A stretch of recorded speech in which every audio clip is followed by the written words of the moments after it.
하나님의 말씀 구약성경 이사야 2장 1절입니다.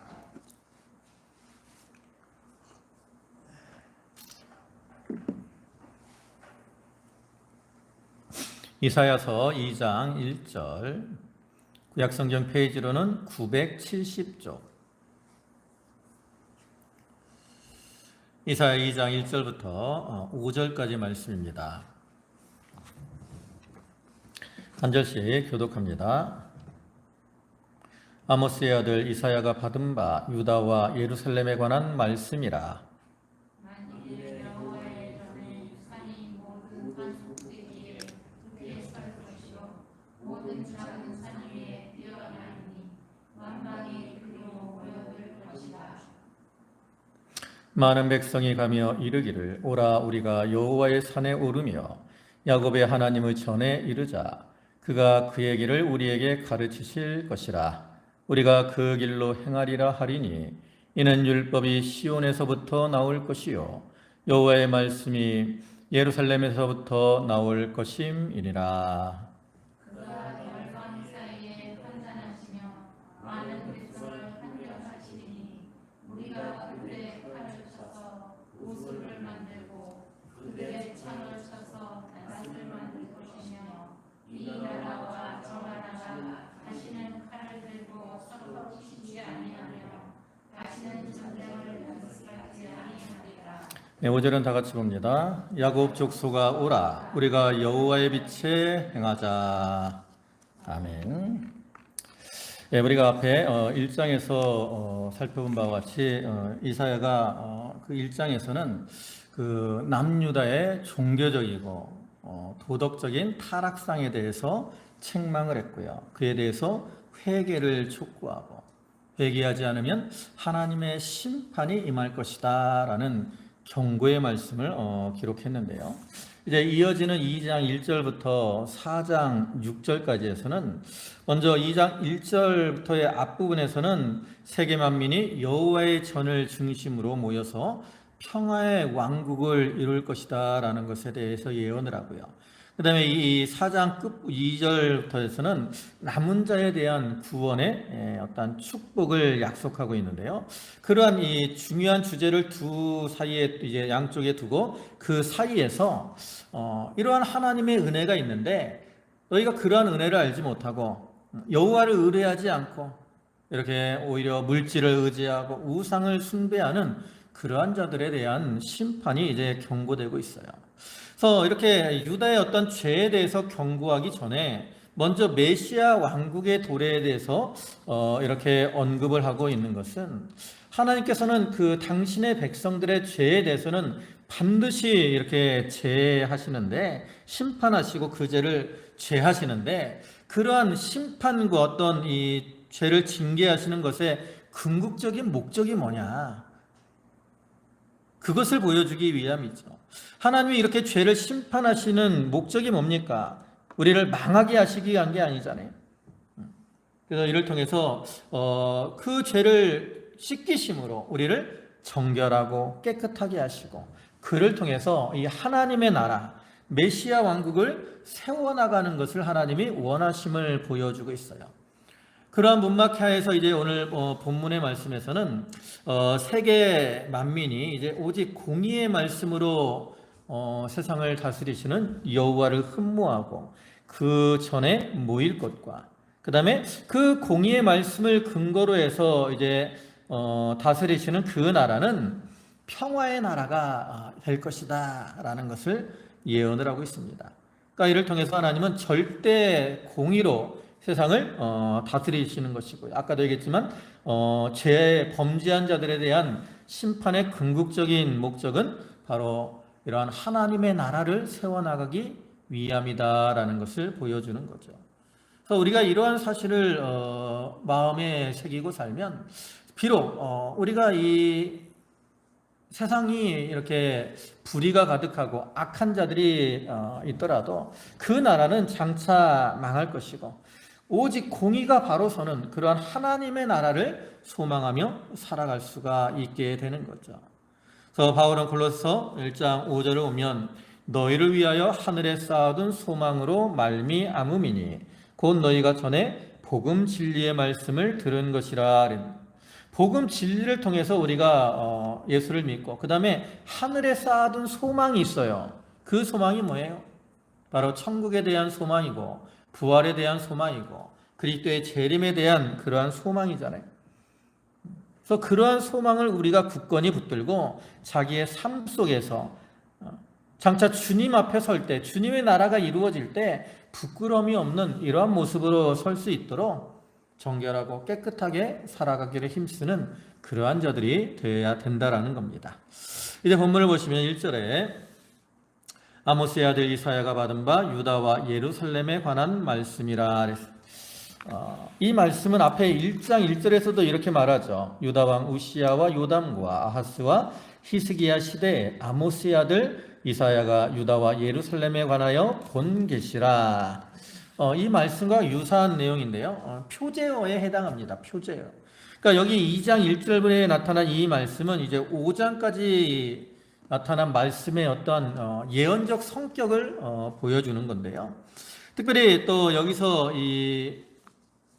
이러한 표제에 대해서 말을 하고 있는 것은 자기가 이제 뒤에 나타나는 이 메시아 왕국이나 이 또 유다와 예루살렘의 죄를 책망하는 것은 자기의 생각이나 어떤 환상, 어떤 그런 것들을 가지고 말하는 것이 아니라 전적으로 하나님께서 자기에게 계시로 주셔가지고 자기가 전하는 그러한 것이다라는 것을 밝히고 있는 거죠. 그래서 이사야는 이와 같이 하나님이 주신 계시를 따라서 유다와 예루살렘에 관해서 예언을 합니다. 그리고 이것은 영적으로는 오늘날 이 신령한 이스라엘인 신약 교회 시대 또 그리스도의 재림 천년왕국 시대까지도 예언을 하고 있는 내용이라고 할 수 있죠. 2절 보면 말일에 여호와의 전에 산이 모든 산 꼭대기에 굳게 설 것이요 모든 작은 산 위에 뛰어나리니 만방이 그리로 모여들 것이라. 우리가 미가서 4장 1절부터의 말씀을 보면 이런 말씀이 나옵니다. 끝날에 이르러는 여호와의 전의 산이 산들의 꼭대기에 굳게 서며 작은 산들 위에 뛰어나고 민족들이 그리로 몰려갈 것이라. 곧 많은 이방 사람들이 가며 이르기를 오라 우리가 여호와의 산에 올라가서 야곱의 하나님의 전에 이르자. 그가 그의 도를 가지고 우리에게 가르치실 것이니라. 우리가 그의 길로 행하리라 하리니 이는 율법이 시온에서부터 나올 것이요 여호와의 말씀이 예루살렘에서부터 나올 것임이라. 그가 많은 민족들 사이의 일을 심판하시며 먼 곳 강한 이방 사람을 판결하시리니 우리가 그 칼을 쳐서 보습을 만들고 창을 쳐서 낫을 만들 것이며 이 나라와 저 나라가 다시는 칼을 들고 서로 치지 아니하며 다시는 전쟁을 연습하지 아니하고. 이 내용과 유사합니다. 그래서 이것은 마지막 여기 이렇게 말일에 그랬고요. 미가서에서는 끝날에라고 표현하고 있는데 마지막 때에 이루어질 그 평화의 나라, 즉 메시아의 왕국에 대해서 묘사를 하고 있어요. 그래서 여기서 말하는 이 말일, 이 말은 뭐 마지막 날이라는 뜻이고요. 아까 얘기했듯이 미가서에서는 끝날이라고도 표현하고요. 또 다른 곳에서는 말세라고도 번역을 합니다. 그러니까 이것은 어떤 한 시대를 마감하는 종말론적인 개념의 용어죠. 그래서 이것은 신학적으로는 예수 그리스도의 초림부터 재림까지의 기간, 즉 신약 시대 전부를 가리킬 때 사용하기도 하고요. 그다음에 좀 범위를 좁히면 예수 그리스도의 재림이 가까운 이러한 시기를 가르치는 말로 사용을 하기도 합니다. 그래서 사도행전 2장 17절을 보면 하나님이 말씀하시기를 말세에 내가 내 영을 모든 육체에 부어주리니 너희의 자녀들은 예언할 것이요 너희 젊은이들은 환상을 보고 너희의 늙은이들은 꿈을 꾸리라. 이와 같은 의미죠. 그러니까 여기서는 앞에 그 신약시대 전체를 가리키는 그러한 말로도 사용이 되고요. 그 다음에 주님의 재림의 때가 가까운 때를 가리키기도 하는 거예요. 그래서 이사야는 이를 통해서 이 신약 교회 시대나 또 주님의 재림의 때에서 때에 대해서 예언을 하는데요. 그때는 어떤 일이 일어납니까? 여호와의 전의 산이 모든 산 꼭대기 위에 굳게 설 것이요. 그랬어요. 이제 보통 산이라는 단어는 그 산의 모습이 위험이 있고 장엄하기 때문에 어떤 나라를 상징하기도 하고요. 그다음에 또 신들의 거처로 여겨지기도 합니다. 그렇기 때문에 여기 여호와의 전의 산이다라는 이 말은 직접적으로는 예루살렘 성전이 있는 시온산을 가리켜요. 그리고 궁극적으로는 이제 하나님이 다스리시는 나라, 즉 신약 교회 또 천년 왕국을 가리키는 것이고요. 그다음에 또 여기 모든 산, 이것은 그 세상의 모든 나라, 우상들이 득세한 세상의 모든 나라들을 가리켜요. 그런데 이와 같이 여호와의 전이 모든 산 꼭대기에 선다라는 것은 결국 이 신약 교회 시대에 그 모든 세상의 우상이나 종교 위에 하나님의 종교가 우뚝 서게 될 것이다라는 거죠. 즉 하나님의 나라가 세상 모든 나라의 위에 임하게 될 것, 또 천년왕국이 세상 모든 나라 위에 임하게 될 것을 가리키는 거예요. 이 하나님의 나라, 이것을 교회를 하나님의 나라라고 표현하는데, 이 하나님의 나라는 언제부터 시작이 되느냐? 물론 구약 시대도 뭐 구약 교회가 있었지만 신약 교회는 예수님의 이제 동정녀 탄생으로 이 세상에 오신 때부터 이 교회 하나님의 나라가 건설되기 시작하죠. 그리고 이제 예수 그리스도의 십자가와 부활을 통해서 이 하나님 나라의 기초가 든든하게 세워졌고요. 그 다음에 오순절 성령 강림을 통해서 성령을 받은 이 사도들이 나가서 복음을 전함으로 이 하나님의 나라가 어떻게 돼요? 점점 확장되기 시작됩니다. 그러다가 이제 주님의 명령대로 땅 끝까지 이르러 복음이 전파되면 그때 이제 주님이 예수님께서 구름을 타고 재림하셨어요. 그래가지고 그 모든 산 꼭대기, 즉 세상 나라 위에 하나님의 나라 천년왕국이 임하게 되는 거예요. 그래서 이때에는 세상 나라들은 다 심판을 받아 없어지고 하나님의 나라가 이루어지는 천년왕국이 이루어지게 되는 거죠. 근데 그러한 모습을 산 꼭대기 위에 선다 그랬어요. 여러분 산의 모습이 어떻습니까? 산의 모습이. 산은 대부분 어때요? 밑에는 넓고 위로 갈수록 좁아지는 이러한 형태를 가지고 있습니다.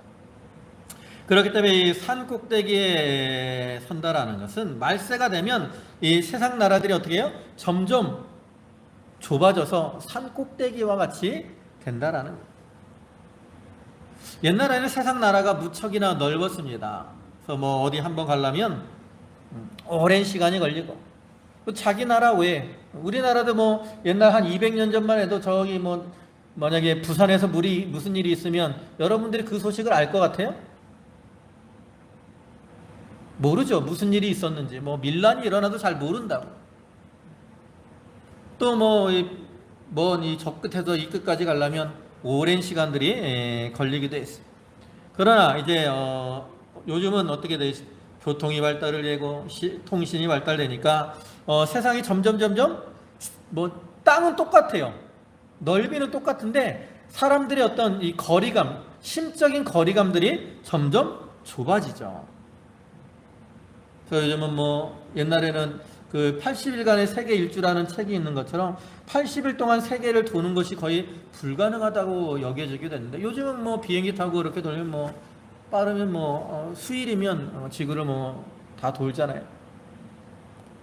또 멀리 이렇게 떨어져 있는 그러한 사람들이나 또 먼 곳에서 일어난 사람들의 어떤 소식들도 우리가 뭐 즉각 알 수 있습니다.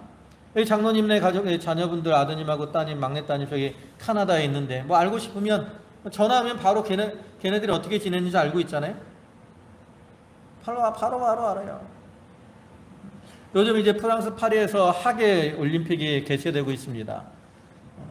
무더운 날씨에 이제 뭐 이렇게 올림픽을 하고 있는데 초반에 우리나라 선수들이 이제 좋은 성적을 거두고 있다고. 그래서 뭐 하계에서 어린 그러한 이 선수들이 예상하지도 못했던 그러한 금메달을 따서 국민들을 기쁘게 하고 있고요. 또 특히 양궁에서는 남자, 여자 단체에서 이제 모두 금메달을 땄잖아요. 그래서 여자는 88 올림픽 때 이제 이 양궁이 정식 종목으로 돼가지고 지금까지 이어지고 있는데, 그때부터 지금까지 우리나라가 금메달을 한 번도 안 놓쳤어요. 그래서 자그마치 10연패라고 40년 동안 한 번도 우승을 놓치지 않았다. 그러한 위협을 달성을 했고, 또 남자도 3연패 이협을 달성했는데요. 여자들 그 금메달 딸 때 여러분 보셨어요 혹시? 저는 이제 좀 늦게지만 12시 넘어서 하더라고요. 근데 늦게긴 했지만 그래도 좀 봤는데 너무나 막 가슴 쫄깃쫄깃한 거야. 처음에 1, 2세트 이겼을 때는 아주 그냥 쉽게 이길 줄 알았는데 3, 4세트 지고, 그 다음에 이제 슈도프 가서 또 이제 우리 선수들이 쏜 것이 막 금에 맞느냐 안 맞느냐 아슬아슬해가지고 마음이 두근두근 했던 기억이 있습니다.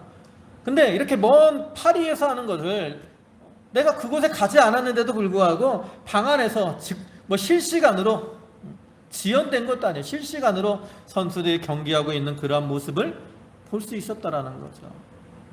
그것이 바로 오늘날 세계의 모습이죠. 또한 그뿐만 아니라 문화나 교육, 풍속 이런 것들도 우리가 함께 누릴 수 있습니다. 그래서 우리가 코로나 때문에 우리가 거리두기를 하고 모일 수 없는 그러한 때도 온라인으로 학생들이 수업을 하기도 하고요. 또 온라인으로 콘서트를 하기도 하고, 이렇게 멀리 있지만 모여서 하는 것처럼 이렇게 하는 그러한 일들도 있었다. 그래서 요즘은 지구를 뭐라고 말을 해요? 지구촌이다 라고 말합니다. 지구촌. 지구가 하나의 이 마을과 같이 되었어요. 그런 모습이 참 산꼭대기와 같은 그러한 모습이라는 거죠. 그래서 이러한 산꼭대기와 같은 이러한 모습이 되면 이제 주님의 재림이 머지않아 주님이 재림하시게 되는데, 그때에는 이 세상 나라들은 다 멸망을 당하고 하나님의 나라, 예수 그리스도의 나라만이 굳건히 서는 거예요.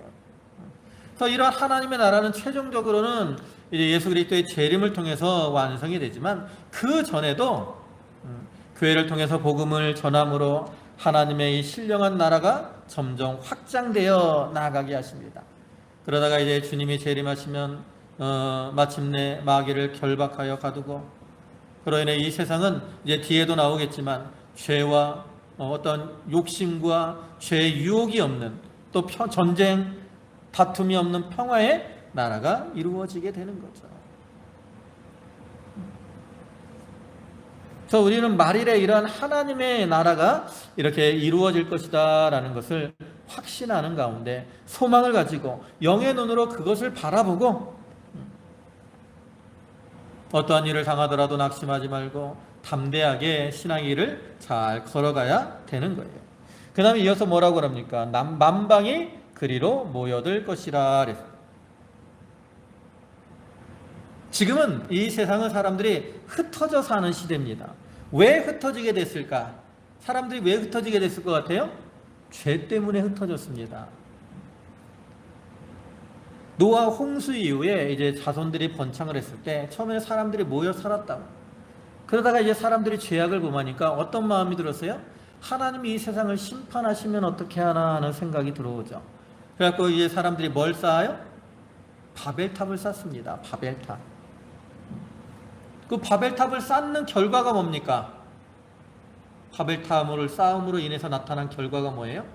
하나님이 그들을 치심으로 언어가 혼잡게 되고, 그러면서 이제 사람들이 함께 살 수 없는 그러한 상황이 되었어요. 그래서 바벨탑 사건을 통해서 사람들은 어떻게 돼요? 흩어지게 되죠. 그러니까 이와 같이 사람들이 흩어진 것은 다 무엇 때문이에요? 죄 때문이에요. 죄 때문에. 그런데 이제 말세가 되면 사람들이 어떻게 해요? 다시 모여듭니다. 어디로? 여호와의 전에 산으로 모여드는 거. 만방이 그리로 모여든다라는 것은 하나님의 구원의 역사가 이루어질 때, 구원의 역사가 어디를 통해서 이루어집니까? 바로 교회를 통해서 이루어지잖아요. 교회를 통해서. 그래서 사람들이 그러한 구원의 역사를 소망하면서 교회로, 또 주님이 재림하셨을 때의 주님의 나라, 천년왕국, 이러한 것으로 모여들게 될 것을 가리키는 거예요. 그러니까 죄는 우리를 흩어지게 하는 것이고요, 하나님의 구원의 역사는 우리를 모이게 하는 겁니다. 그 다음에 3절에는 많은 백성이 가며 이르기를 오라 우리가 여호와의 산에 오르며 야곱의 하나님의 전에 이르자. 그가 그의 길을 우리에게 가르치실 것이라. 우리가 그 길을 행하리라 하리니 이는 율법이 시온에서부터 나올 것이요 여호와의 말씀이 예루살렘에서부터 나올 것임이니라. 여기 보면 많은 백성이 가며 이르기를 오라 우리가 여호와의 산에 오르며 야곱의 하나님의 전에 오르자 그랬는데요. 앞에 미가서에서는 많은 이방 사람이라고 표현을 합니다. 그러니까 이 구절은 뭐예요? 신약 교회 시대 이때는 이 그리스도를 통해서 구원받은 그러한 하나님의 백성들이 이제 이웃들에게 복음을 전하는 거예요. 그래서 그들을 이제 여호와의 산으로 야곱의 하나님의 전으로 초청하는 거죠. 즉 다시 말해서 하나님의 나라로 초청을 하는 거죠. 그래서 이러한 사실은 이제 그 오순절 성령 강림 사건 때 그 성령을 받은 제자들이 오순절에 예루살렘에 모인 그 많은 사람들에게 이제 여러 가지 방언으로 복음을 전함으로 1차적으로 성취가 되었고요. 그 이후에도 여전히 이제 많은 하나님의 종들을 통해서 세상에 복음을 전함으로 그것이 계속 성취되어 가고 있습니다. 그래서 오늘날에 주님께서 우리에게 주신 사명이 뭡니까?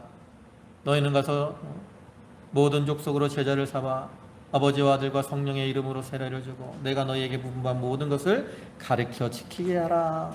또 성령이 너희에게 임하시면 너희가 권능을 받고 예루살렘과 온 유대와 사마리아와 땅끝까지 이르러 내 증인이 되리라. 이러한 주님의 말씀과 같이 복음 증거의 사명이 우리에게 주어졌죠. 그래서 이러한 사명을 받은 많은 백성들이 어떻게 해요? 나가서 복음을 전하고 있는 거예요. 그리고 그들을 통해서 전해진 복음을 듣고 이제 하나님의 구원을 받기로 예정된 이러한 자들이 여호와의 산으로 또 야곱의 하나님의 전으로 모여오는 거죠. 그리고 그렇게 모인 자들이 그가 그의 길을 우리에게 가르칠 것이라. 하나님이 가르쳐 주시는 그런 하나님의 말씀을 배우게 되는 거예요. 그리고 배운 다음에 어떻게 해요? 우리가 그 길로 행하리라. 말씀을 배운 사람들은 어떻게 해요? 이제 그 말씀에 순종하는 삶을 살아가게 되는 거죠. 이것이 바로 신약 교회의 어떤 모습입니다. 그리고 이어서는 이는 율법이 시온에서부터 나올 것이요 여호와의 말씀이 예루살렘에서부터 나올 것임이라. 여기 율법이라고 표현하는데요. 이거는 이제 토라라는 단어를 사용을 했는데 보통은 모세의 율법을 가리키려면 거기에 그 율법이라는 어떤 관사가 붙습니다. 근데 여기는 이제 관사가 붙지 않았기 때문에 일반적인 그러한 율법을 그러니까 전체적으로 하나님이 주신 교훈을 가리키고요. 궁극적으로는 그리스도의 복음을 가리키는. 그래서 그 시온과 예루살렘에서 이 율법 하나님의 교훈이 나온다라는 거죠. 그러니까 이 말은 결국 무슨 의미냐? 구원이 어디서 시작이 된다라는 거예요? 시온에서 또 예루살렘에서부터 시작이 된다라는 것이고요. 또 궁극적으로는 새 예루살렘의 그 어떤 하나님의 이 구원의 역사가 거기서 이루어질 것을 의미하는 거죠. 그래서 이와 같이 하나님의 교훈이 성전이 있는 시온과 예루살렘에서 나온다라는 것은 구원의 근원이 하나님이에요. 하나님. 그래서 우리가 하나님으로 말미암아서만 어떠한 새 생명을 얻을 수 있습니다. 그래서 그것을 이제 이렇게 하나님의 구원과 생명이 이렇게 시온에서부터 또 예루살렘에서부터 나오기 때문에 그런 말씀을 들으려고 사람들이 어떻게 하겠어요? 교회로 모여드는 거예요. 모여들어. 그 교회 와서 그 말씀을 듣고 그 말씀을 깨달으니까 이제 그 말씀대로 행하게 되는 겁니다. 그리고 이것은 이제 장차 예수 그리스도의 재림을 통해서 이루어진 천년왕국 시대는 하나님께서 말씀을 통해서 그 세상을 다스리실 것을 또한 교훈하는 것이기도 하죠. 주님의 나라는 바로 말씀으로 다스리는 나라입니다. 그래서 주님이 말씀으로 다스리는 그 나라는 어떤 나라가 돼요? 평화의 나라가 되는 거예요. 그것을 이제 4절에서 말씀을 하죠. 그가 열방 사이에 판단하시며 많은 백성을 판결하시리니 무리가 그들을 쳐서 그들의 칼을 쳐서 보습을 만들고 그들의 창을 쳐서 낫을 만들 것이며 이 나라와 저 나라가 다시는 칼을 들고 서로 치지 아니하며 다시는 전쟁을 연습하지 아니하리라.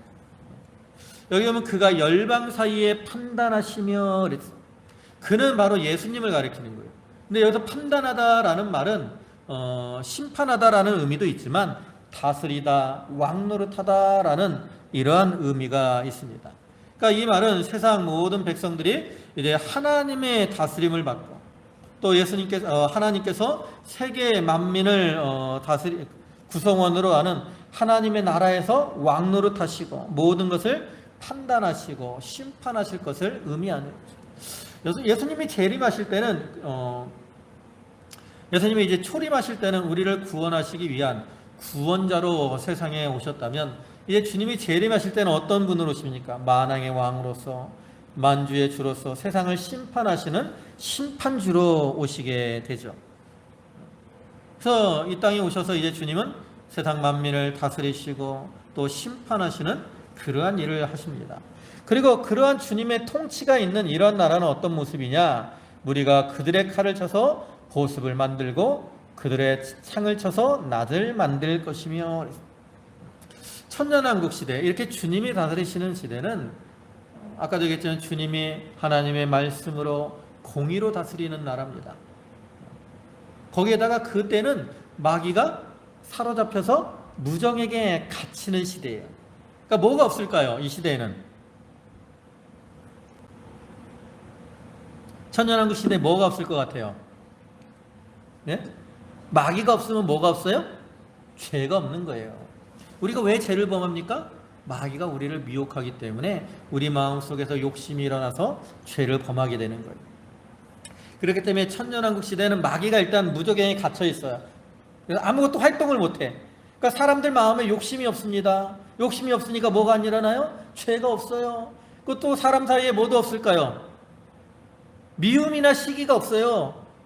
그러니까 뭐도 없어요? 다툼도 없죠. 그러니까 여기 칼이나 창 이러한 것들이 필요가 없다고. 여기 이 나라와 저 나라가 다시는 칼을 들고 서로 치지 아니한다. 또 전쟁을 연습하지 않는다 그랬죠. 나라 가운데 왜 전쟁이 일어납니까? 욕심 때문에 또 다툼 때문에 이러한 전쟁들이 일어납니다. 전쟁을 위해서 뭘 준비해요? 무기를 준비하죠. 칼이나 창과 같은 그러한 무기를 준비합니다. 여러분 우리나라만 해도 이 국방으로 사용되는 이 비용이 얼마나 되겠습니까? 세계적으로 많은 나라들이 국방을 위해서 많은 돈들을 지불을 합니다. 사용을 해요. 왜 그래요? 나라를 지키기 위해서. 왜냐하면 이 세상은 아직도 전쟁과 난리들이 많아요. 서로 간의 다툼과 분쟁이 많은 이러한 때입니다. 그렇기 때문에 그러한 전쟁으로부터 자기 나라를 지키기 위해서 군비를 이렇게 확충을 하고 무기들을 만들고 이러는 거죠. 그러나 이제 주님이 다스리는 그 나라가 오면은 사람들이 마귀가 사로잡혀 있고 또 주님이 공의로 통치하시기 때문에 그 세상에는 조금도 불의가 없습니다. 죄도 없고 다툼이나 분쟁, 전쟁들이 전혀 필요가 없어요. 그렇기 때문에 그를 위해 전쟁을 위한 칼이나 또 창 이런 것들을 만들 필요가 조금도 없다라는 거죠. 그러니까 사람들이 그것을 뭐예요? 칼을 쳐서 보습을 만듭니다. 또 창을 쳐서 낫을 만들어요. 평화의 나라에서 평화롭게 농사짓기 위한 그러한 농기구들을 만들게 되는 거죠. 주님의 나라는 화평의 나라입니다. 근데 이런 화평의 나라가 어떤 사람들의 노력으로 되는 게 아니에요. 세상 나라가 발전한다고 해서 또 사람들이 군비 축소를 이렇게 조약을 맺고 이런다고 해서 이 세상이 화평의 나라가 이루어지는 게 아니에요.